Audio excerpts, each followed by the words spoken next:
Marsha Harben, age 59, February 27th, 2014, in Gainesville, Florida. And I am the wife of Keith Harben. And I am Keith Harben. I'm 63 years old. Today is February the 27th, 2014, in beautiful, sunny downtown Gainesville, Florida. And my wife, beautiful wife of 40 years, is here to assist me today. So we will be talking here shortly. What I'm here to talk about today is mostly concerned growing up in Gainesville, Florida, and specific to my very good boyhood friend. I was born in Gainesville, October 11th, 1950. My parents brought me home from the hospital along with my twin sister, and right away after coming home from the hospital, um, there was a great concern because there was in Florida a hurricane coming through Gainesville. That would have been around October 20th. And at the time I didn't know, but my boyhood friend was happened to be being born at that time, October the 20th, 1950. And the hurricane did come through Gainesville called Hurricane Love. Skipping forward to growing up in Gainesville, which was, we were very, very lucky to be able to live here and have all the opportunities that we have. Started school at really 4 years old. At that time, I would soon be turning 5, but at Sidney Lanier Elementary School, and that would be 1955. At the time, we knew quite a few of the children. There were 2 or 3 classes, kindergarten, and one of the children was not at the time, but later to become a very good friend of mine, was a young man named Tommy Petty. And that probably, a lot of people know who Tom Petty is. During the early years, we, and through our friendship through all the way through high school, he was known as Tommy, and later to drop the Tommy to become Tom.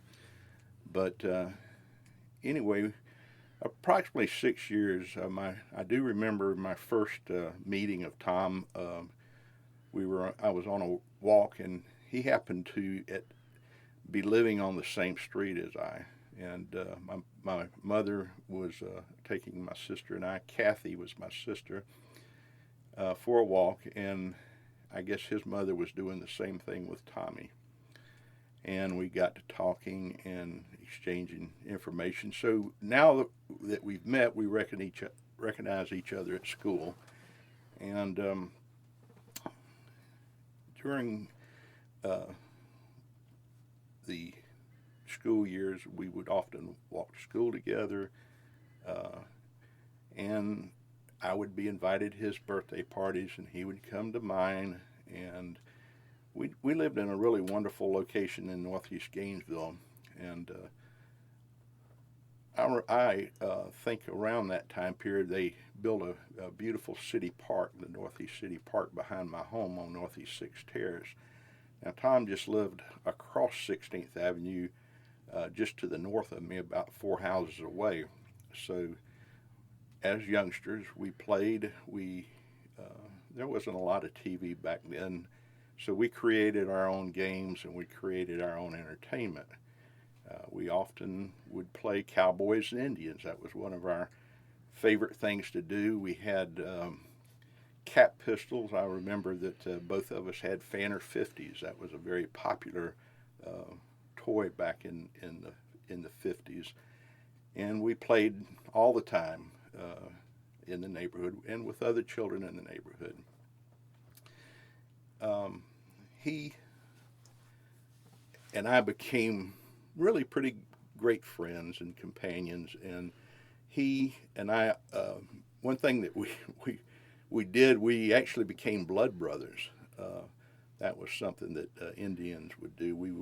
We cut our fingers and exchange blood. Probably wouldn't want to do that with too many people today, but that was one of the kid things that we did. We ran around the neighborhood and played in the city park.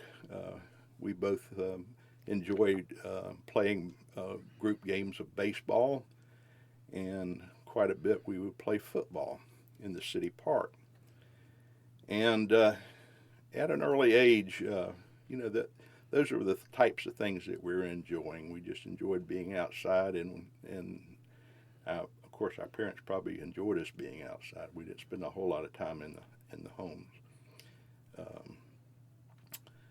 At a little later in our friendship, we were around 10 years or 11 years old. During the summer, I would always go down. I'd wake up. I was an early riser, and I'd go down and I'd wait for Tom to wake up. And I believe it was one Saturday morning that I went down and knocked on his door, and his mother came to the door. Her name was Kitty Petty. And came to the door and said, well, Tom wasn't there today. He was going to have gone to Ocala, Florida. Elvis Presley was in town filming part of his film in Ocala. It was really more featured around Crystal River, but a segment of it was filmed in Ocala, and his uncle was in the filming business. And so Tom got to go. And I believe that day also Tom's cousins, Sadie Darnell and Norma Darnell, were also there too. And well, that was pretty exciting for me to hear. I knew about Elvis. I had an older sister that was 9 years older, Linda, and she had been a huge fan of Elvis. Of course, Elvis was a very famous person at that time. I hadn't paid a whole lot of attention to him, but I knew that my sister had really been fascinated with him, so I knew about him. So in the afternoon, I waited around, and I was there when Tom and his family group came in. There was a couple of cars, and Tom got out, and he was very, very excited. He had actually got to see and be around Elvis Presley, and that was the start of a very big event in Tom's life. Later that day, I told Tom, I said, my sister's married and she's moved out of the house, and she's left me quite a collection of Elvis Presley records. It was probably 20 to 25, 45 RPM records, and we decided that Tom should have those now to listen to, and we made some type of arrangement of a trade, and he received the records, and he had a little record player, and Tom he started listening to those records and being interested in Elvis, and we had our bicycles. We would talk about Elvis. We would go at that time there had been a fairly new shopping center built in Gainesville called the Gainesville Shopping Center on North Main Street. So we would ride our bicycles when Tom had one in working order. When he didn't, he rode on my handlebars. And we would go down to Neisner's and Grant's and go through the record albums that Elvis had. And so Tom knew every song and every album, and he purchased albums. And at a little later, possibly for his birthday or Christmas that year, he got a little bit better record player, we called him. And so he was able to put a stack of records on or a stack of albums and listen to one right after another. And Tommy was hooked. He loved Elvis Presley. We would go to the movies. Of course, we went to see that movie that was filmed that day. Later that came out was Follow That Dream. And I would say that that gave Tom a dream that time, and he definitely did follow his dream. As time went on, Tom, we spent many, many hours together always. And at some point, maybe within that year after seeing Elvis, he was able to get us a little acoustical guitar. Now, Tom didn't really have any instruction other than he did have a little book that he would read about, and he'd put his fingers on the guitar like the little book told him, and he would strum the guitar. And amazingly, he taught himself how to play that guitar from the little book. And I believe his mother was he was very close to his mother. His dad was a hard-working guy, and he was often out and not so much around. But his mother, they were very, very close, Kitty Petty. And then also Tom had a much younger brother that had come along, so he did have a brother. I didn't have a brother, so Tom was more or less my brother that I had, and I was more his age, so I guess we had a lot to share. Tom,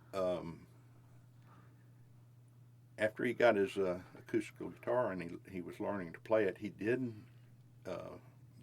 at some point get some instruction from a very famous another guitarist, Don Felder, who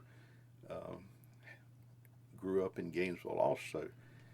One of the things that we started doing when we got a little bit older, I would say we were around 12 years old, 13, 12 years old, we would go to a dance at the Thelma Bolton Center, which is it was called Teen Time. We had our little membership cards, and we probably paid $1 or 10 cents. I don't remember the exact amount to get in, but it wasn't much. And they had bands that would come and perform, mostly local groups. There were a few groups. The Continentals, the Monty Quintet were two that I can recall. And we would stand and listen to the bands. Now, I believe we were probably around 13, but we went there every Friday night. And it was a chance to be able to get out and socialize and meet some of our schoolmates and have fun. In our neighborhood, we also had very close friends in common besides ourselves, a fellow named John Hendricks and Steve Hall, and we were just a little gang, little group of guys that hung together and played together, and all the same age. We began our junior high school years at Howard Bishop, and our friend John Hendricks' dad was the first principal, and we went the first year that it opened. So that summer we went and helped install the grass in front of Howard Bishop. By that time we'd also joined the Boy Scouts, and we were in Troop 84, and whose our leader was Bert Ames. Very good little log cabin Boy Scout group, and we enjoyed that very much. We went on camping trips and enjoyed things like that.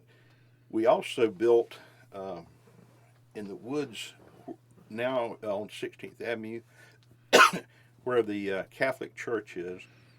That was all wooded, and we went in and we chopped trees down, and we built a fort out of pine logs. And I believe we were probably in the 6th grade. We built that fort, and we wanted to spend the night in the fort. So one Friday night, Tom and John Hendricks and Steve Hall and I went out with what we needed to spend the night and stayed in our fort. Now, we didn't really sleep. We stayed up all night. We went over and played in the park all night long. And one of the particularly scary things that I don't think my parents ever knew about was that one of the boys, Bo Ogletree, had an older sister and had a boyfriend, and we saw him, and he had a car that was very fast. It was an old Chevrolet, and he took us for a ride, and we went out on 39th Avenue and drove 120 miles an hour in a car. That's the fastest I've ever been in a vehicle to this date. And our parents knew nothing about that. They would, if they were still alive, I'm sure they rolled over in their grave if they get wind of this. But anyway, we stayed up all night, roamed around, just had a really good time. And typically we would go on Saturdays, we would go to the Florida Theater and go to see a movie. So we made plans. We were all going to go to the movie. And anyway, I didn't go that day, and Tom didn't either. We were sleeping all day. We'd stayed up all night, so we missed our Saturday movie date that day. And then Tom, as he learned to play his guitar,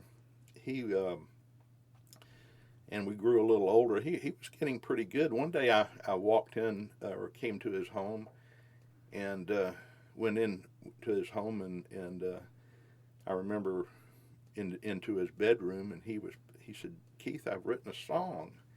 Do you want to hear it?"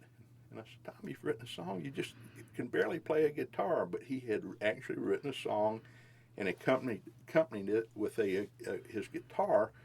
And so I guess I was his first audience, and so I clapped. I was the only one in the audience, so but I was his main support group. I was his only support group, other than his mother, I suppose. And as time progressed, as we would go to the Gainesville Shopping Center, there was a music store there called Lippum Music Company. Larry and Buster Lippum were guys, and their dad had this music store, which was really a pretty well-known store. They provided a lot of the musical equipment for many named groups, and so we would hang around that. And as later, as we were approached 13 or 14, I believe, Teen Time stopped, but in return, at that same time, they started having dances at the American Legion Hall, which is now close to this library. Marsha, do you recall the name where it is? The Matheson Museum was the location of it. So they had bands coming, and so Friday nights, once again, unable to drive, our parents would take us and drop us off at the American Legion Hall, as it was known at that time, and we would listen to groups. Now, one interesting group, we would go there and listen, and during the intermission, we would collect their business cards, to keep track of who we heard and what they were doing. And one of the interesting groups that we heard, and we stood there in the audience together and listened to, was called the Almond Joys, and later become the Allman Brothers. But they originally, when they first began, they were out of Daytona Beach. They came here and played at the American Legion Hall, and Tom Petty and I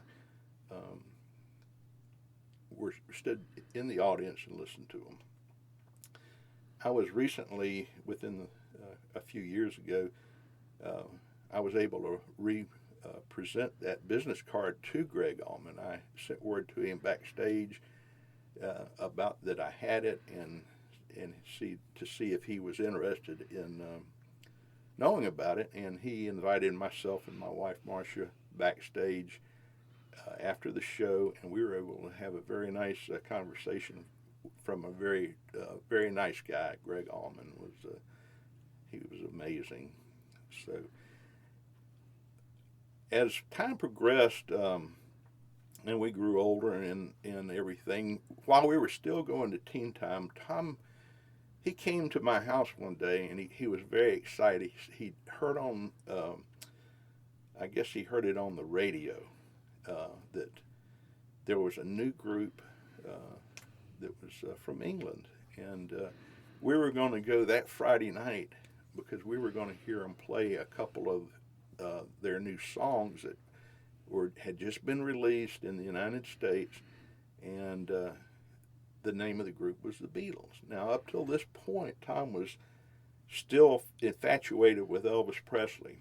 But we went on that Friday night and stood in the audience, and at that particular night they had a disc jockey playing the songs as opposed to having a live band, and there's where we first heard the Beatles. Now, that was an amazing thing. I mean, that was a very big turn of events for Tom during that period. Shortly after that, he also, we discussed, and he let me know and wanted me to see it also, was that the Beatles were going to be playing the Ed Sullivan Show, and that we needed to see that was on Sunday night. Now, people that, younger people today probably may know about the Ed Sullivan Show, but during those days there wasn't a lot of TV to be enjoyed. We had, on Sunday nights, though, was very good family TV night. We had Disney and the Ed Sullivan Show, and then later on the Ponderosa. Bonanza, that they lived on the Ponderosa. But anyway, so, well, Tom really gotten interested in the Beatles now. This is really different. You know, they had long hair in a group, and so I said he was interested in, you know, the idea of a band. Elvis, I guess, had a band, but he was more of a solo artist type of guy, and this was actually a group, and that caught Tom's attention in a big way. And I said, Tom, I've got a friend of my father that owns a pawn shop, and I've been there recently, and they have an electric guitar, and it's only $25. And Tom got pretty excited about that, and he and his dad talked his dad into it. They went down and purchased this electric guitar for $25 and brought it home. Unfortunately, it wasn't a very good electric guitar, and I believe they wound up taking that back and getting their money back. But Tom's dad was named Earl Petty, and he happened to work with a guy that had an electric guitar that he was selling, and they went ahead and purchased that. So Tom had now an electric guitar, but this was a bass guitar. But Tom, he learned to play around on that bass guitar and got pretty good at it. And we had other friends. I had a good friend that went to another school than us, but I happened to know him through a church that I went to, the First Baptist Church, and his name was Dennis Lee, and he was a drummer. And so we would run into Dennis Lee at the Lipa Music, and also we would also run into another childhood and from our same grade, Richie Henson. And Richie had an older friend named Robert Crawford. And so Tom, you know, got the idea that maybe we could put a band together. And so one Saturday in the living room of Tom's house, all these guys came together. I was there, and Robert Crawford, Dennis Lee, Richie Henson, and Tom Petty. And so everything got set up. My friend Dennis had a little bit of equipment. Of course, he was a drummer, but he also had a microphone and amplifier. And so everything was set up, and, well, they needed a lead singer. So I didn't play the guitar, and I wasn't a drummer, and so I was given the opportunity to sing. And so I got about a half a song into the number, and they stopped playing. They said, Keith, maybe you'd like to be the band manager.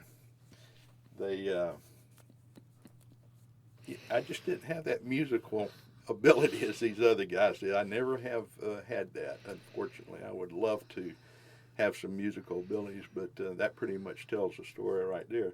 So then I was the band manager, and that consisted of, you know, helping set up the band. And of course, I traveled. They progressed along pretty well. They practiced, and there was a little building in the back of Tom's house his dad had used as a kind of a little warehouse, and we were able to clean that out and put a band, a little platform for the drummer, and we could have the band set up in there, and the amplifiers could stay in there, and then every afternoon after school we could go in there and the band would practice. And after a little bit of practicing, we were able to. We were in the ninth grade at Howard Bishop. That was when the school was 7th, 8th, and ninth grade. So that was our final year at Howard Bishop, and we had a dance there, and so made arrangements for Tom and his group. They were called the Sundowners at that point, and this was the first time that they ever performed in front of anyone other than maybe me. And went there and set them up on stage, and they performed 4 or 5 numbers, and that was pretty exciting for Tom. He liked that, and it gave him a little attention from some of the young ladies in the ninth grade.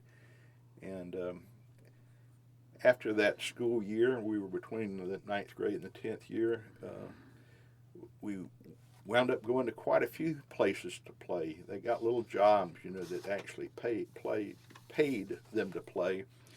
But we were all still not old enough to drive, and so Dennis Lee's mother had a station wagon and a little trailer, and she was our chauffeur, and she would take us to the places, and we'd set up and play and come back home.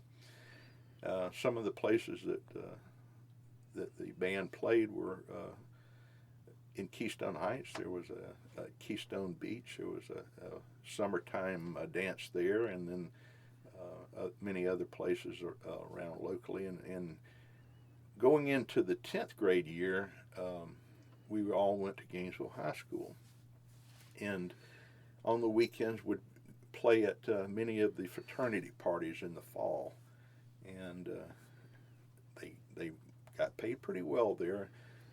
Unfortunately, Richie Henson's grades weren't doing very well.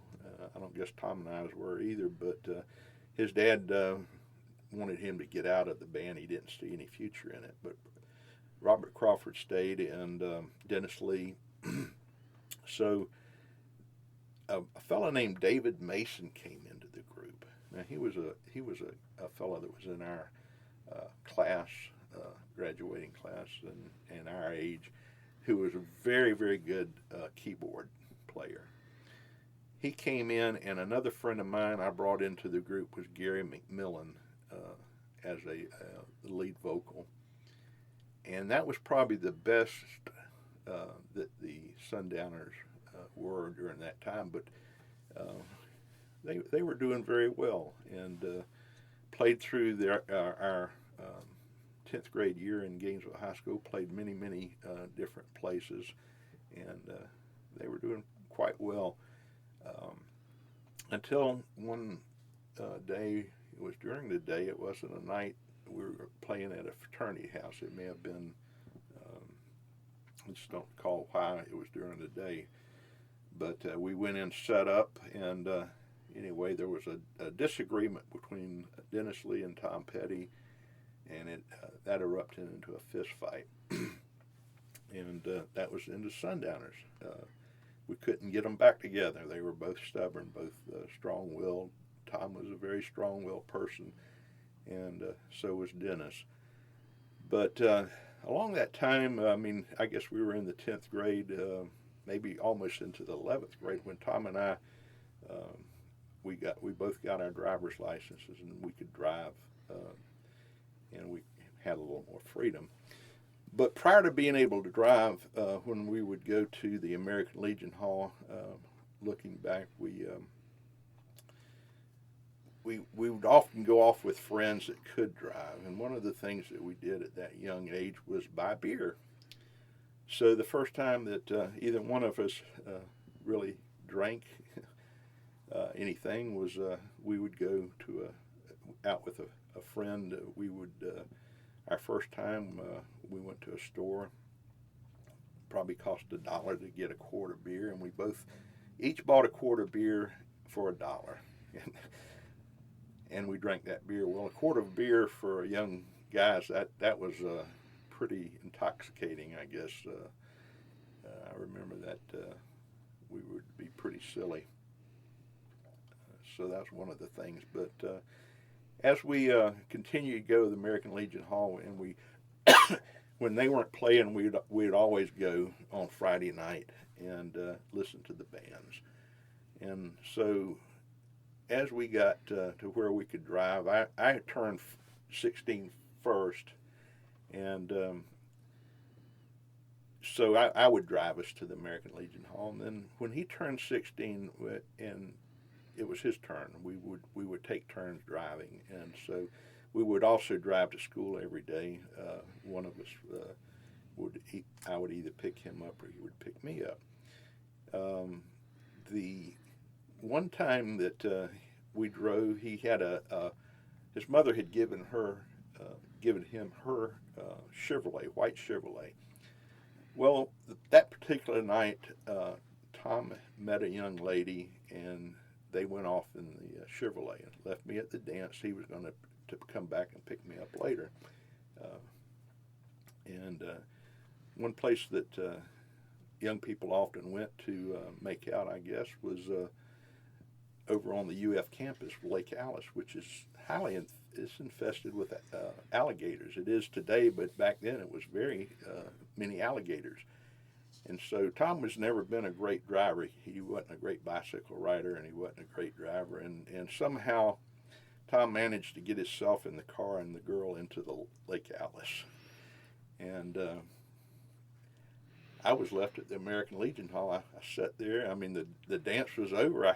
He was my ride, and so I waited and waited, and here comes Tom and his mother in her new car, and explained to me, that he'd backed his car into Lake Alice. That was a pretty funny event that I can recall. We also skipped school together. I mean, we did everything together. Of course, we skipped school, and we also got caught. Happened to be on a Friday. We were at the American Legion Hall, and here's my dad shows up and said, "Hey, I just talked to a friend of yours, asked me how you were. You'd been sick that day." He said, "I didn't remember you being sick." So we were busted for that, and but overall, we were very good children, and Gainesville was a great place to grow up. We were so fortunate to be here. It was nothing that we thought about at the time, but looking back, I understand what a wonderful place it's been to grow. I have continued my communication with Tom through all these years. My wife and I, Tom's been gracious enough to always provide tickets and backstage passes. And it's gotten, I guess we've kept in some type of communication, me keeping in touch with him more than he's keeping in touch with me. But his focus today, as it was back then, was purely music. If it doesn't involve music, he's probably not too fascinated with anything else. And the people that know him and know what he's accomplished, it's just been a real amazing thing to see your young friend turn into a superstar that he is.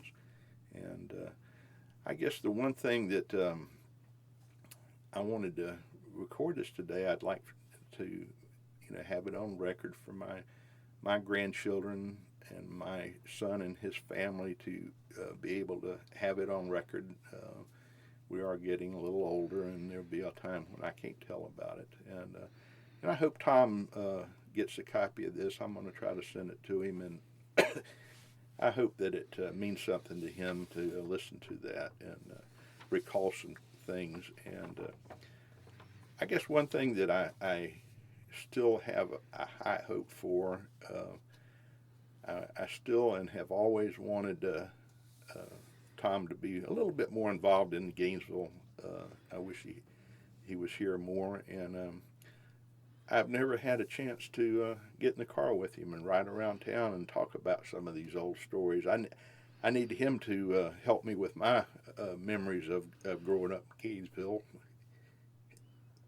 and I think he'd enjoy that, possibly to to be able to have that discussion someday. And I hope we'll have a time to do that before we both get too old and some things we've possibly not thought about in a long time. It would be good to talk to him. My wife and I have had the opportunity to visit him in California, and it was very nice. We were able to go out to eat with Tom and spend some time with his wonderful current wife, Dana, a really nice lady, and were treated very, very nicely by them, and that was a really special occasion for us. So anyway, Keith, I see on your notes that you have about going to Glen Springs Pool and yeah. Well, Dreamville. there are a few things I didn't bring up. My wife's reminding me, but some of the things that some of the songs Tom wrote about. One thing was I've been to your house and you've been to mine, and I've slept in your tree house. I've never really known for sure if that was about us, but he did write fairly recently. He called it Dreamville, growing up in Dreamville, about going to Glen Springs Pool, and that was one of the things that we did together. And I've always been a chubby kid, and I guess I am today, still a chubby kid. But Tom was a very slim guy, and poor fella, his little lips would turn blue. I mean, when we were young, and he was very thin. Glen Springs was very cold water, and he would freeze to death over at Glen Springs. But one thing that many of you know about, but we also, our playground was what was provided by nature, and we used to oftentimes go to the duck pond and collect crawfish, and just so many great memories. I'm glad to be able to speak about it, and I'll close that out today, and hopefully that's brought some nice thoughts back to your memory. If anyone hears this about being in Gainesville, I think you'll recognize some of the things that I've been able to talk about and share with you, and enjoy it very much. So One thing I'd like to add is Keith mentioned that I've known Tom since our son was a year and a half old, and he's 35 today. But Tom has 2 grown daughters, and I've been around him with his daughters many times, and I just want everybody to know what a wonderful father he is. He's a very, very compassionate person, a very driven person, but most of all, a wonderful father. And down to earth, he's still. It's interesting to be around him, but he's just like you and I, other than he just made a bigger name for himself than I have. But anyway, he's still. I like to see some of the old things when I'm around him. It's fun to see some of the old Tom Petty still shows up there in how he is. So that's what really gives me a thrill. I'm not keeping up with him because he's a superstar. I'm keeping up with him because he's a friend, and it's fun to see that in him still. So anyway, that'll close my discussion for today. Hope you enjoyed our story. And thank you. Thank you. Oh boy.